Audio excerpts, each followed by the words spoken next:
बहुत ही महत्वपूर्ण विषय है। जी, और हम हर किले को उसकी पूरी कहानी के साथ विस्तार से समझेंगे। बिल्कुल, तो चलिए शुरू करते हैं। जी, तो हमारी पहली स्लाइड है आगरा का किला।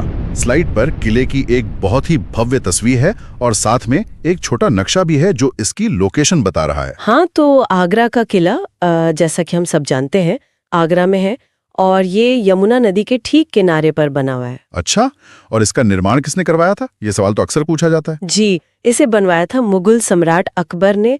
काम 1565 में शुरू हुआ और करीब 1573 तक चला। मतलब 8 साल लगे इसे बनाने में। हाँ, और इसकी जो वास्तुकला है वो पूरी तरह से मुगल शैली की है।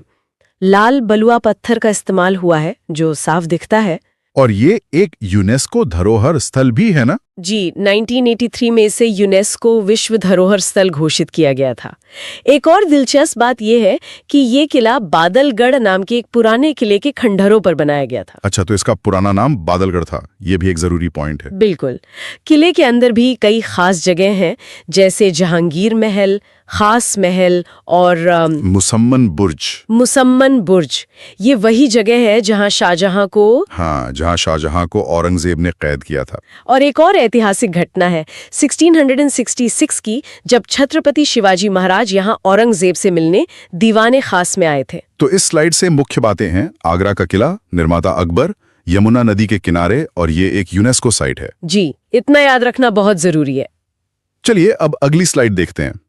ये है फतेहपुर सीकरी के बारे में। हाँ, फतेहपुर सीकरी ये आगरा से बहुत दूर नहीं है, करीब 40 किलोमीटर दूर होगा। और इसे भी अकबर ने ही बसाया था। जी, अकबर ने इसे 1571 में अपनी राजधानी बनाया था, लेकिन ज्यादा दिन ये राजधानी रह नहीं सकी। क्यों? क्या वजह थी? पानी की कमी, पानी की बहुत बड़ी समस्या हो गई थी जिसकी वजह से उन्हें इसे छोड़ना पड़ा। अच्छा, फतेहपुर सीकरी भी मेरे ख्याल से एक यूनेस्को विश्व धरोहर स्थल है। हाँ बिल्कुल, और यहाँ की सबसे मशहूर इमारत है बुलंद दरवाजा।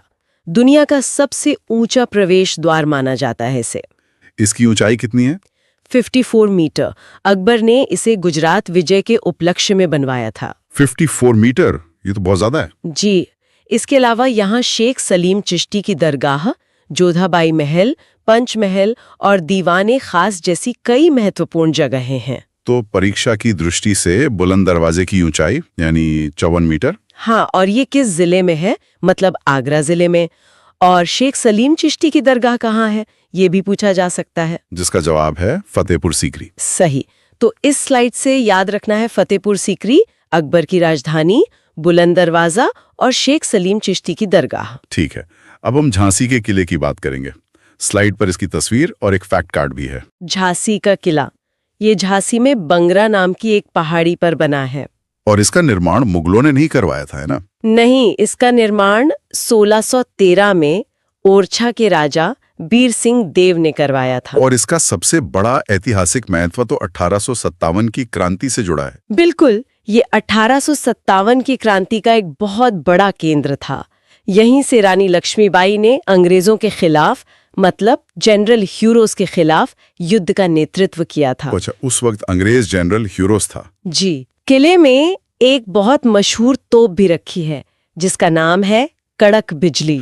कड़क बिजली, नाम तो बड़ा दिलचस्प है। हाँ, तो परीक्षा के लिए जो जरूरी है वो है इसका निर्माण किसने कराया? राजा बीर सिंह देव ने। और ये किस पहाड़ी पर है? बंगरा पहाड़ी पर। जी, तो झांसी के किले के लिए 3 बातें याद रखनी है। निर्माता बीर सिंह देव, 1857 की क्रांति और रानी लक्ष्मीबाई। चलिए, हमारी अगली स्लाइड प्रयागराज के किले पर है। इसे इलाहाबाद का किला भी कहते हैं। हाँ, ये प्रयागराज में गंगा यमुना के संगम तट पर है। बहुत ही रणनीतिक लोकेशन है इसकी। और इसे भी अकबर ने ही बनवाया था? जी, इसका निर्माण अकबर ने 1583 में करवाया था और ये अकबर द्वारा बनवाया गया सबसे बड़ा किला माना जाता है। सबसे बड़ा? आगरा के किले से भी बड़ा? जी हाँ, आज के समय में ये किला भारतीय सेना के नियंत्रण में है, जो इसके सामरिक महत्व को दिखाता है। और इसके अंदर कुछ बहुत ही प्रसिद्ध धरोहरें भी हैं। हाँ, इसके अंदर प्रसिद्ध अक्षय वट, सरस्वती कूप और अशोक स्तंभ मौजूद है। तो परीक्षा में अगर पूछा जाए कि अशोक स्तंभ और अक्षय वट कहाँ हैं, तो जवाब होगा प्रयागराज का किला। बिल्कुल। तो इस किले के लिए याद रखना है संगम तट पर अकबर द्वारा निर्मित और इसके अंदर मौजूद अक्षयवट और अशोक स्तंभ। ठीक है, अब हम कालिंजर के किले को देखेंगे। इसे अजय दुर्ग भी कहा जाता है। अजय मतलब जिसे जीता न जा सके, और इसकी वजह है इसकी लोकेशन। ये बांदा जिले में विंध्याचल पर्वत श्रेणी पर बना है। तो यहाँ किन शासकों का राज रहा? यहाँ पर मुख्य रूप से चंदेल वंश का शासन रहा है। और इससे जुड़ी एक बहुत बड़ी ऐतिहासिक घटना भी है, शेरशाह सूरी की मृत्यु। हाँ, सही कहा। 1545 में इसी किले को जीतने की कोशिश में उक्का नाम की एक तोप का गोला फटने से शेरशाह सूरी की मृत्यु हुई थी। ये तो इतिहास का एक बहुत बड़ा मोड़ था। जी बिल्कुल।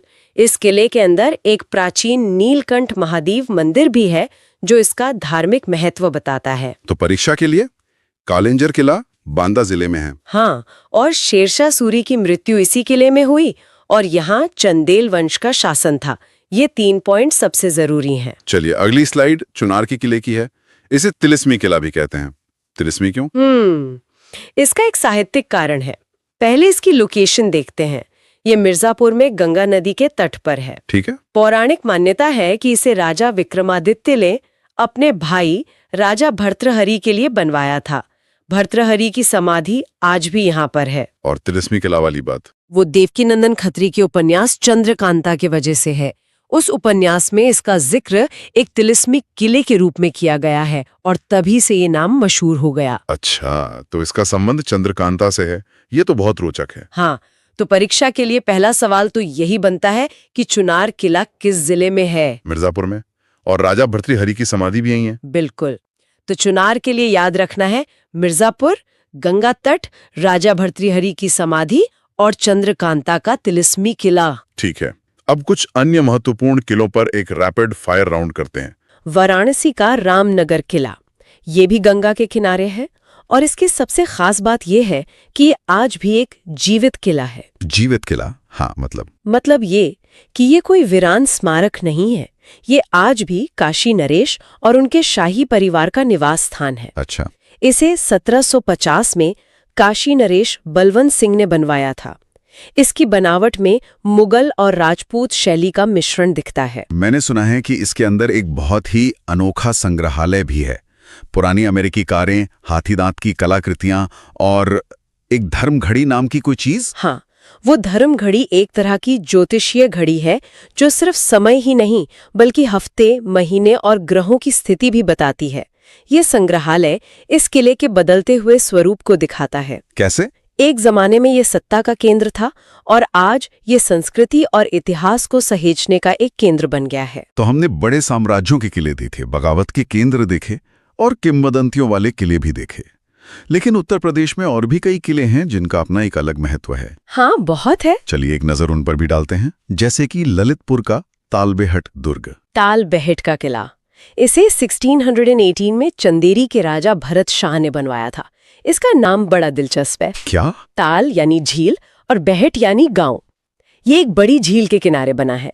इसके अंदर भगवान नरसिंह का मंदिर है और 1857 की क्रांति के दौरान यहाँ भी रानी लक्ष्मीबाई के सहयोग से विद्रोही गतिविधियां हुई थीं। एक और किला है अलीगढ़ का किला, जिसके पुराने नाम रामगढ़ और कोयल भी हैं।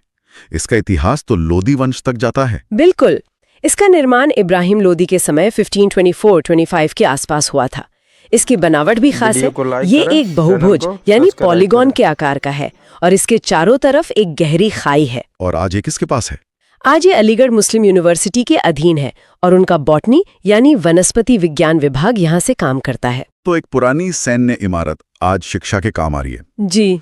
ये तो हुई बड़े और जाने माने किलों की बात, लेकिन कुछ और किले भी हैं जिनका नाम और जगह याद रखना जरूरी है, खासकर परीक्षाओं के लिहाज से। एक तरह का रैपिड फायर राउंड हो जाए। जरूर। विजयगढ़ का किला यह है सोनभद्र में। सोनभद्र। ठीक है। आवागढ़ का किला ये एटा में है। एटा। जाजमऊ का किला ये कानपुर में है। कानपुर। और कुचेसर का किला ये बुलंदशहर में है। बुलंदशहर। और एक और है लखनऊ रेजिडेंसी। लखनऊ रेजिडेंसी तो लखनऊ में है और ये 1857 की क्रांति के अवशेषों के लिए बहुत प्रसिद्ध है। तो अगर सुमेलित करे जैसा अभ्यास आता है तो हम आसानी से कर सकते हैं।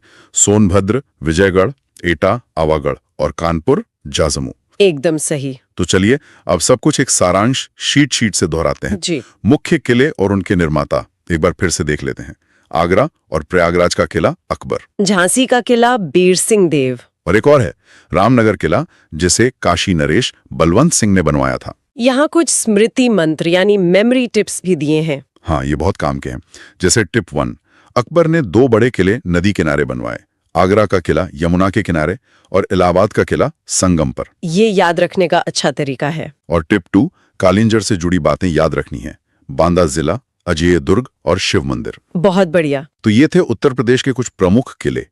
मुझे उम्मीद है कि ये हमारी परीक्षा की तैयारी में मदद करेगा। बिल्कुल। Best of luck.